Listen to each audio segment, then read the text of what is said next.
I killed and froze two of my children. My husband didn't notice anything.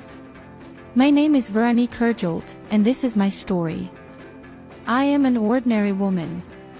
I met Jean Louis, my husband. In 1997, a few years later, we were fortunate enough to have two little boys.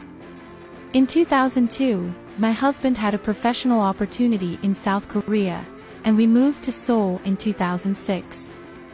The children and I went back to France for vacation, and my husband was supposed to join us later on July 23.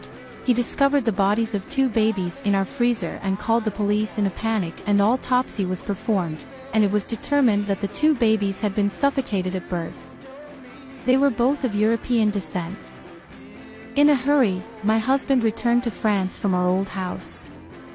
We watched the Korean news on TV reporting on the case repeatedly. On the advice of a friend, we held a press conference and claimed that we were not the parents of these children, and that it was a setup, but a few days later, a DNA test proved that we were the parents of the babies. My husband didn't believe it. He said that if I had been pregnant, he would have noticed.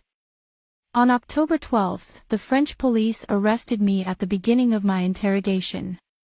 I broke down, then told them everything. I killed these two babies and burned 1/3. I explained how I gave birth alone in my bathtub. My trial began in late 2009, and I have been in prison for 3 years. I explained that I was in denial of my pregnancy when I discovered that I was pregnant. It's not that I didn't want to say anything. I couldn't because I wasn't aware of it, it wasn't real. I went into depression, and the only solution for me was to kill these children. On June 18, I was sentenced to 8 years in prison for infanticide.